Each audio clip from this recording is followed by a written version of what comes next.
This collective training event incorporates the teamwork and cooperation between the California CERP medical component and the Missouri CERP medical component, in addition to the Fatality search and recovery teams from both states.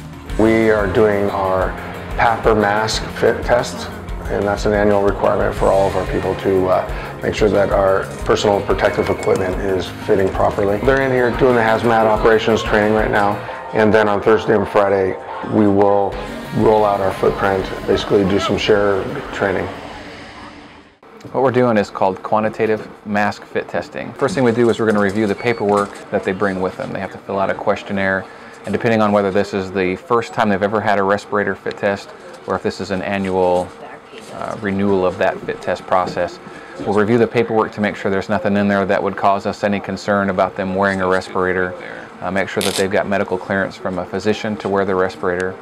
Once we've got that set up, we make sure that we outline for them the kind of things that we're going to do before they put the mask on their face. In the event that they're in one of those environments where those toxic materials, toxic chemicals, radiological particulates in the air might be present, that's when they would wear this kind of equipment, because after all, the objective of the Homeland Response Force is to respond when incidents like that would take place. Overturned rail car, big automobile accident, release of radioactive particulate in the air from a nuclear reactor, a terrorist use of sea burning material or something like that. This is a DHS FEMA grant funded program. The training we provide are for all responders from the state level down. We also provide training on how to put on the equipment, how to work in the equipment, and then how to conduct emergency decon as well as regular decon such as mass, gross, or technical decon. So they're trained on how to do decon. Our primary emphasis is on donning the equipment as well as doing emergency decon for the responders.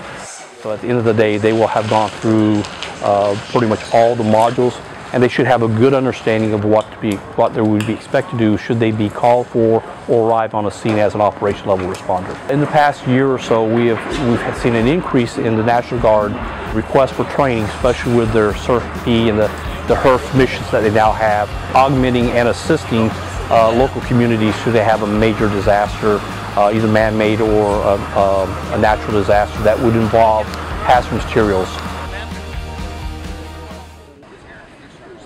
Fatality search and recovery, it's a new thing coming across the United States where we can go in and help with search and extraction and go in and help with search and recovery. We unload our truck and got all of our equipment set out, and then we practice with our litter carriers how we're going to load a casualty on. In the event that there was, we had about a 250-pound person out here, Rocky, who we are practicing loading and unloading, which is, a pretty normal weight for someone that we would, in the event, have to go in and pick up a fatality. And we practiced our tagging of them and putting them in body bags. Loading them, unloading them is one of the first things we did. And then we practiced actually in our equipment, as you can see here.